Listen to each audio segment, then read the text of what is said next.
My presentation is on the special economic zones and illicit trade as a manifestation of organized crime, and it's part of a wider project I've been working on with a number of colleagues, specifically Alexandra Hall, Roland Atkinson, and Tanya Wyatt.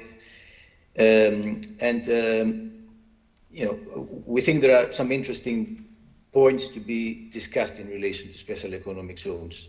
So, since the regulation of the global economy in the 1970s, special economic zones have proliferated. So they are now estimated to be between 4,000 and 6,000 special economic zones globally, which is a number that includes free ports, free trade zones, export processing zones, and so on. So special economic zones is generally an all-inclusive term for a number of different types of economic zones, which can be defined as special jurisdictions that sit outside standard regulatory structures and are therefore exempt from many of the statutory laws that govern international trades and national planning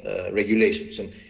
And these special economic zones, these special jurisdictions guarantee business-friendly arrangements.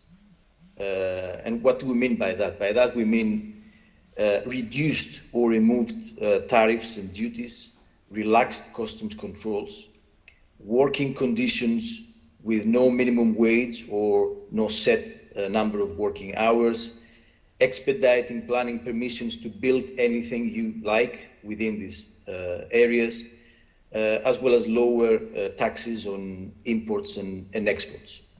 And together, of course, these factors support profit maximization or attract inward foreign investment and guarantee less of regulatory oversight, which is perceived by traders to slow down or even deter business transactions. However, despite how positively these arrangements are put forward,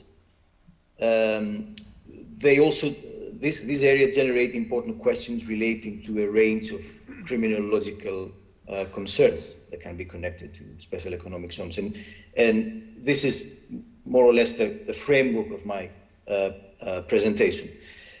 Special economic zones tend to be associated in public social consciousness primarily with areas in Far East Asia, like China, Shenzhen, for instance, or Hong Kong, or in the Middle East, like Dubai, or several African countries. But the reality is that there are basically hundreds of special economic zones, even in Europe. For example, in France, there is the free zone of Le Verdon at the port of Bordeaux. I'm not exactly sure what kind of business-friendly arrangements there are in that particular free zone, but there are certainly reduced regulatory oversights that facilitate trade. Although inevitably, they also facilitate illicit trade. So the special economic zones are a conduit, a facilitator infrastructure of illicit trade, and they are heavily implicated in the global flow of illicit goods in general, although there are certain types of goods that are particularly vulnerable to misuse of special economic zones due to the value, the size, the high tariff rate, the volume of trade, and the potential that these products have for intellectual property rights violations. So, for instance, tobacco products, alcohol, pharmaceuticals, luxury goods, wildlife, electronic items, and other high-duty goods are particularly vulnerable to the misuse of special economic zone. The OECD suggests that, actually offers quite robust evidence that the presence of special economic zones in a country correlates with increases in the value of counterfeit commodities exported by that country. Now, that might not be necessarily the case for European countries, but when it comes to counterfeit products produced in Asia or the Middle East, this is most certainly the case.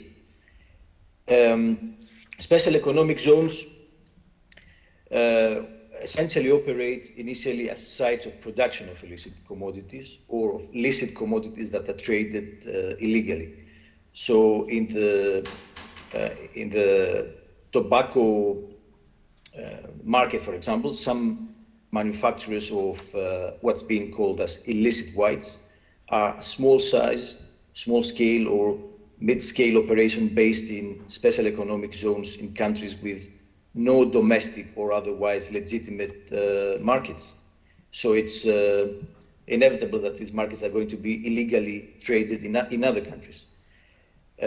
These schemes usually involve legally produced tobacco products, which are manufactured in free zones of Eastern Europe, in Dubai, in Malaysia, in South Africa, which are then made readily available to illegal traders because there's no other way for this to be traded. Perhaps the most well-known case in the European market is this cigarette brand called Jinling, which is a brand that is lawfully manufactured in the free zone of Kaliningrad, which belongs to Russia, but destined for the EU illegal market. And in Dubai, 100% of the illicit white cigarettes are produced within the special economic zones, which are also found to be the source of cigarette filters to North Korea, and that's in breach to the UN and US trade restrictions. And up to about 60% of illicit whites in the Maghreb region originate from factories based in Dubai's special economic zones. In some regions, the status of the special economic zones as critical illicit production sites is further facilitated by regional economic arrangements and unions. So the Economic Community of West African States, ECOWAS, is a regional political and economic union of these 15 countries located in West Africa, and it's effectively a kind of a lighter European Union type arrangement in which allows the free movement of goods between its members. And within this context, there are special economic zones, or like, for example, the free port of Lome in Togo has been identified as a major source of counterfeit electronics destined for other members of the community. Once these products move through the special economic zones, the trails of the transactions are more or less lost, and that's why these sites of production are preferred by illicit traders. Special economic zones are also critical zones of transit and distribution of illicit products or products that are legally produced and illegally traded. So the use of special economic zones in the Middle East, Central and Eastern Europe or Africa is widespread, as we said, but it's even more the case in more sinister illicit trades. For example, the illicit medicine trade. Now, it's producing counterfeit clothes is relatively harmless, but producing illicit medicines can be highly problematic for public health. So Dubai's special economic zones are heavily implicated in that particular trade, offering spaces to hide or sanitize the drugs' provenance, or even to make, market, or relabel adulterated products. So now it's estimated that up to 75% of counterfeit medicines in the global supply chain transit through Dubai to conceal their origin. The The products are then passed through a multitude of distribution channels before reaching the destinations. And in this process, illicit medicine traders are aware that the longer the distribution chain, the harder the products are to detect.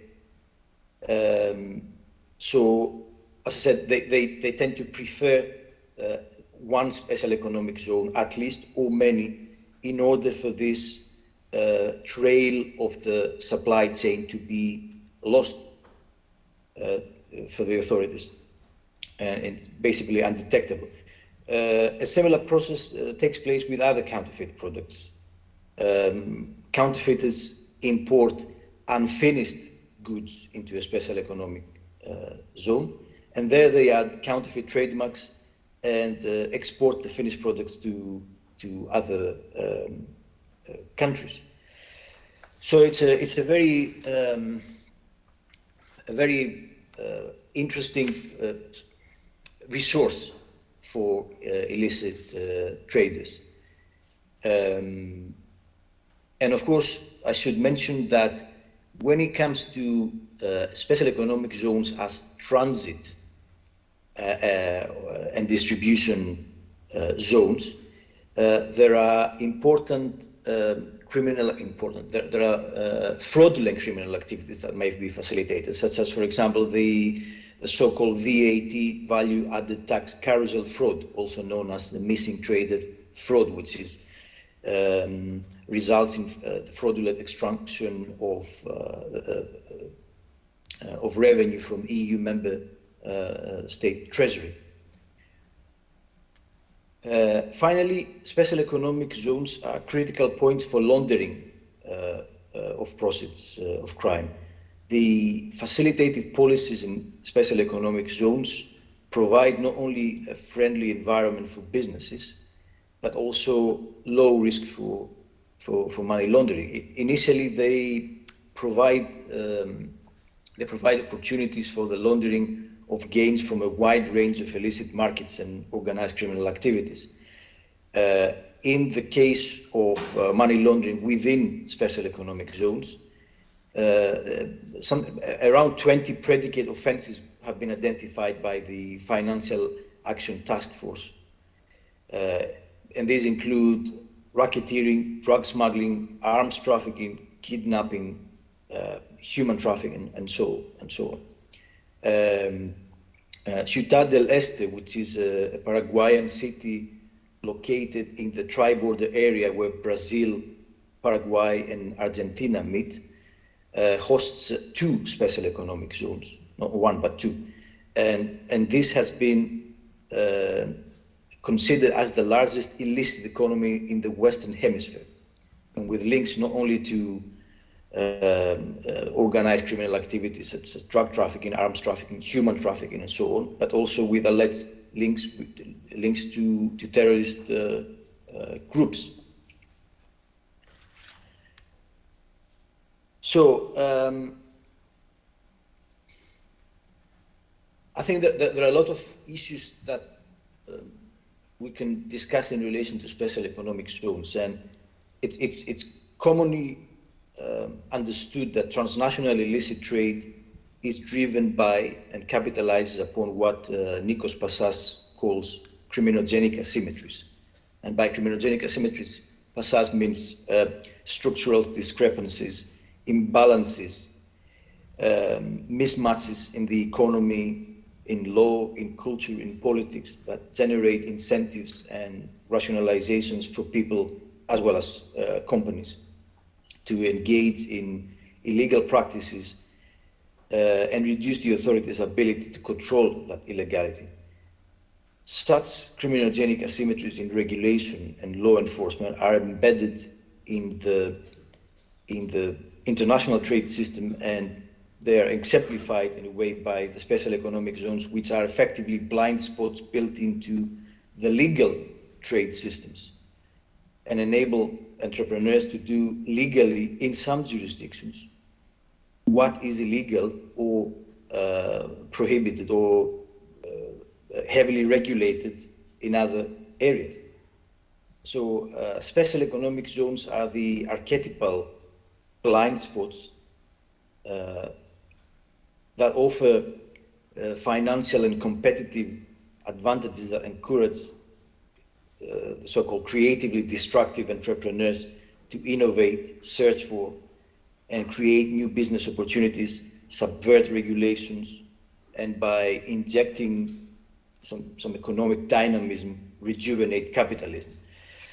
But the special economic zones can also be used not only in illicit trade, but also in other, perhaps much more sinister activities like tax evasion or exploitation of human labor or environmental degradation. It's a fact that wherever special economic zones are created, especially in Africa or in Asia, this is followed by the surrounding areas' environmental degradation.